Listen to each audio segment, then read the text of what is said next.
Hello दोस्तों, कैसे हो आप सब। आई होप आप सब अच्छे होंगे फ्रेंड। तो चलिए मैं इस यहाँ पे वीडियो को स्टार्ट करती हूँ दोस्तों। तो चलिए मैं इस टॉपिक पे आज बात करने वाली हूँ कि मैं कब से सिलाई कर रही हूँ, मेरे को कितना टाइम लगा और मैंने बुटीक का शॉप क्यों बंद करके बुटीक घर में चला रही हूँ। ये सब मैं आप लोग को बताने वाली हूँ दोस्तों, क्योंकि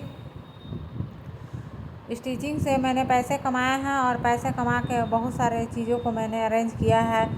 मैंने बहुत कुछ किया है दोस्तों, आप भी कर सकती हैं। जिन लोगों के पास कुछ कमाने का ज़रिया नहीं है उन लोगों के लिए बुटीक वाला काम बहुत ही अच्छा है, और पार्लर का काम भी आप कर सकती हैं। आपको जिसमें इंटरेस्ट है। मैंने तो दोनों किया था, लेकिन मैं मार्केट में करती थी और शादी के बाद ऐसा क्या सिचुएशन थी मेरे साथ कि मैं इस ये सब काम करने लगी और मुझे पैसों की ज़रूरत थी दोस्तों। मैं शादी के 2 साल बाद नहीं 2 साल बाद नहीं 2.5 साल बाद मैं अपना काम स्टार्ट कर चुकी थी। शादी के 1 साल बाद मेरा बेबी हो गया था, और बेबी होने के 1.5 साल के बाद मैं अपना काम स्टार्ट की, बुटीक स्टार्ट करने का सोची, क्योंकि मुझे थोड़ा बहुत ही दिक्कत हो रही थी पैसों से लेकर और घर से लेकर। और मुझे ऐसा लगता था कि मुझे करना है मुझे कुछ अपने पैसे कमाने हैं। मैंने ऑफलाइन अच्छे बिजनेस किए और उससे पैसे कमा कर मैंने अपने लिए बहुत कुछ ख़रीदे। ऐसा नहीं है कि मुझे उन चीज़ों की ज़रूरत थी दोस्तों, लेकिन फिर भी अगर कुछ पैसे कमा कर अपने लिए कुछ ख़रीदने का अगर मौका मिले तो बहुत ही अच्छा होता है दोस्तों। बच्चे का ही कोई सामान हो जाता है या फिर अपने लिए ही कुछ पसंद आ जाता है, तो उसके लिए हमें सोचने की ज़रूरत नहीं पड़ती है। इन सब चीज़ों को ध्यान में रख कर लेडीज़ को कुछ कमाना ही चाहिए। चाहे एक हाउसवाइफ कितना भी काम घर का कर ले, लेकिन उनको कुछ पैसे की ज़रूरत होती है, और हर लोगों को होती है। ऐसा नहीं है कि सिर्फ हाउसवाइफ को ही होती है। और एक मदर आप बन गए हो ना, तो आपको कितने सारे चीज़ों को कभी कभी मन से निराश होना पड़ता है कि ये पैसे रहते हैं तो मैं ये ले लेती अपने बच्चों के लिए, मैं अपने लिए वो ले लेती। खैर, मदर मरने के बाद तो बच्चों के लिए ही इंसान सोचता है कि ये ले लूँ वो ले लूँ, लेकिन पैसे नहीं होने के कारण कभी कभी इंसान बहुत ही अंदर से असहाय फील करता है। यहाँ पे देखिए दोस्तों, मैं अपना काम भी कर लेती हूँ और अपने बच्चों को भी संभाल लेती हूँ। इस टाइप से मेरा काम भी होता रहता है। और हस्बैंड तो सुबह 10 बजे तक अपने काम पे चले जाते हैं, तो उसके बाद मैं फ्री हो जाती हूँ। और एक बच्चा मेरा स्कूल भी चले जाता है और दूसरा मेरे पास रहता है, तो उसमें भी मैं कुछ अपने लिए टाइम निकाल कर अपने काम कर लेती हूँ, और मुझे कुछ पैसे भी मिल जाते हैं। हालांकि मैं अपना बिजनेस करती थी मार्केट वाला शॉप में, तो उससे मैंने ऑफलाइन पैसे कमाए हैं। और दोस्तों, मैं अब सोची हूँ कि अब ऑनलाइन पैसे मैं कमाऊँ, और इसमें मैंने एक यूट्यूब चैनल खोल ली है, जिससे पैसे कमाने के लिए मैं सोच रही हूँ और मेहनत भी कर रही हूँ। ये बात सच है दोस्तों कि अगर बहुत ही मन से और लगन से कोई भी काम करी जाए तो मेहनत ज़ाया नहीं होता है। और सही भी बात है, क्योंकि मैं मेहनत की थी तभी तो मेरे पास पैसे आए, और तभी तो मैं इतना आगे आज तक यहाँ तक बढ़ी। मेरी ज़िंदगी की कहानी बहुत ही अजीब है दोस्तों। मैं कभी दूसरे वीडियो में आप लोग को सारी बातें बताऊंगी, क्योंकि मुझे नहीं लगता है कि अभी कुछ शेयर करना चाहिए अपने ऑफलाइन बातें, अपनी ज़िंदगी की कहानी कुछ। और यूट्यूब पे मुझे सक्सेस मिलने लगेगी तो मैं धीरे धीरे अपनी सारी बातें बता दूंगी। लेकिन दोस्तों, अगर आप लोग मुझे देख रहे हैं तो प्लीज़ मुझे आप लोग ऑनलाइन भी सपोर्ट कर दीजिए। ऑफलाइन तो मैं मेहनत करती हूँ, लेकिन यूट्यूब चैनल खोलने का मेरा मेन मकसद यही है दोस्तों कि मैं अपना एक पहचान बनाऊँ और मैं यूट्यूब पे अपना सक्सेस हूँ। और आजकल यूट्यूब पे वीडियोज़ बनाने का ट्रेंड बहुत ही ज़्यादा है, तो मैंने भी ट्राई ही करने के लिए यूट्यूब पे वीडियोज़ को बना रही हूँ, और प्लस साथ में आप लोग को मोटिवेशन भी करती रहूँगी कैसे बुटीक को चलाया जाता है, कैसे कस्टमर को डील किया जाता है। इस टाइप से मैं रिलेटिव्स बातें करते रहूँगी आप लोग से, क्योंकि मेरा एक्सपीरियंस है। और इन चीज़ों में आप लोग कमेंट भी मुझे कर सकते हैं। मैं पार्लर और स्टिचिंग दोनों का काम करती थी दोस्तों।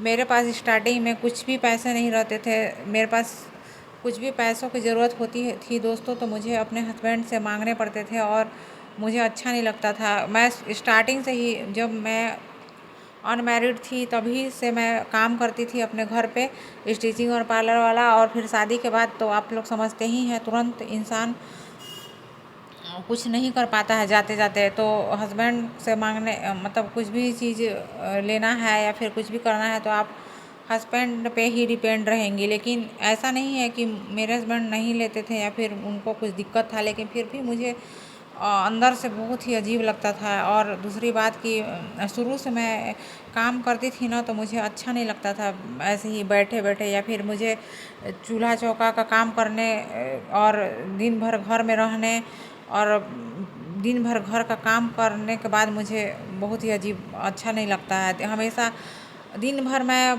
आप लोग समझ सकते हो, ऐसा नहीं है कि मुझे काम करना ख़राब लगता है, लेकिन एक एक होता है ना कि कुछ अपने के लिए भी, कुछ अपना इंटरेस्ट का भी कुछ चीज़ होना चाहिए। आदमी बोर हो जाता है, घर का इतना काम रहता है दोस्तों कि आदमी काम करते करते एकदम लगता है ना कि कोई ऐसा दिन होता है कि जिस दिन एकदम फ्री रहता है, आराम से सारा कुछ हो जाता है। लेकिन ऐसा नहीं होता है, क्योंकि शादी के बाद इंसान अकेला नहीं हो जाता है, बहुत सारी जिम्मेवारियाँ होती हैं। और शादी के बाद अकेली ही मतलब लाइफ नहीं होती है, प्लस अपने हस्बैंड की, अपने बच्चों की, अपने फैमिली की सारे चीज़ों का आप पे जिम्मेवारी आ जाती है, तो बहुत कुछ सोचना पड़ता है दोस्तों। तो इसीलिए मैं ये सब वीडियोस को मैं बना रही हूँ और इसीलिए मैं पैसे अर्न करती हूँ और मुझे काफ़ी अच्छा लगता है सेल्फ डिपेंडेंट बनना। और अगर थोड़ी सी मेहनत करके इंसान कुछ पा ले तो इसमें क्या ही हर्ज है, कोई हर्ज नहीं है। अपने आप को सेल्फ रिस्पेक्ट देने के लिए बहुत ही काम करना ज़रूरी है। और दूसरी बात कि लेडीज़ के साथ बहुत ही समस्या हो जाती है।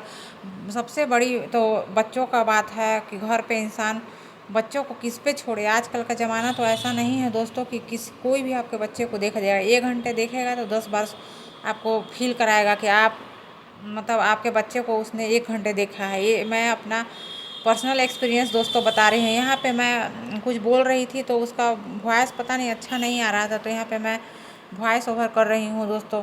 इस टाइप की मेरे साथ सिचुएशन रही है। मैं काम हमेशा से ही करना चाहती थी और करती की भी थी।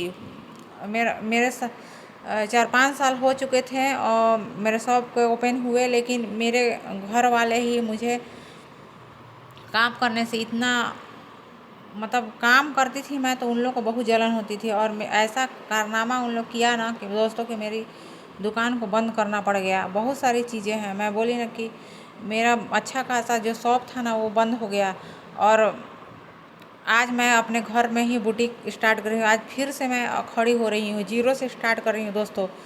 आप लोग का सपोर्ट अगर मिला ना तो मैं बहुत आगे जाऊँगी। मुझे पता है, अपने आप पे मुझे बहुत ही ज़्यादा भरोसा है दोस्तों, क्योंकि लोगों ने इतना मुझे गिराने की कोशिश की है ना कि मैं क्या बताऊँ आप लोग को। लेकिन कहा जाता है ना कि मेहनत का फल बहुत ही मीठा होता है। तो मैंने कुछ भी नहीं की, घर से ही बस स्टार्ट कर दी। यहाँ मुझे कपड़े लेने बाहर जाना पड़ता है दोस्तों, क्योंकि मेरे से मिलने ही नहीं दिया जाता है किसी को। मैं जैसे कि फर्स्ट फ्लोर पे रहती हूँ तो नीचे ही वाले उसका क्लास इतना लगा देते हैं ना कि वो कस्टमर नीचे से ही वापस चला जाता है। तो मैं क्या करती हूँ ना कि कस्टमर का फ़ोन नंबर रखी हूँ और ऑनलाइन लोगों को मैं बताती हूँ, ऑफलाइन भी बताती हूँ। जितने लोग मेरे कांटेक्ट में हैं उन लोग को मैं बताती हूँ और उन लोग का फ़ोन नंबर लेकर अपने व्हाट्सएप में ऐड कर लेती हूँ। और उन लोग को कुछ कराना होता है तो मुझे उन लोग कॉल करते हैं और मैं उसके लिए मैं बाहर जाती हूँ मार्केट में, और फिर कपड़े मुझे लेने पड़ते हैं और उसके कपड़े स्टिच करके फिर उसको मुझे रिटर्न करना पड़ता है। इस टाइप की स्थिति मेरे साथ है दोस्तों। अब आप लोग बोलेंगे कि आप काम कर रखती हैं तो किसी को क्या दिक्कत है, लेकिन इसमें मुझे खुद समझ में नहीं आता दोस्तों कि मैं काम करती हूँ तो लोगों को क्या होता है, इससे मुझे खुद पता नहीं चलता है। लेकिन खैर कोई बात नहीं, मैं तो हिम्मत नहीं हारने वाली हूँ। मैं अपना काम पे इतना फोकस करूँगी ना कि उन लोग को शर्मिंदा एक दिन होना पड़ेगा कि मैंने किसको काम करने के लिए और क्या मतलब सोचती थी इसको नीचा दिखाने के लिए, लेकिन ये कभी बाज नहीं है। लेकिन कहते हैं ना कि अगर कोई इंसान किसी के लिए कीचड़ उछालता है तो छिटका उसी को पड़ता है। ये मैं साबित करूँगी। किसी के लिए अगर बुरा सोचोगे तो वो उसका बुराई आप ही पे ही पड़ेगा, ये सच बात है।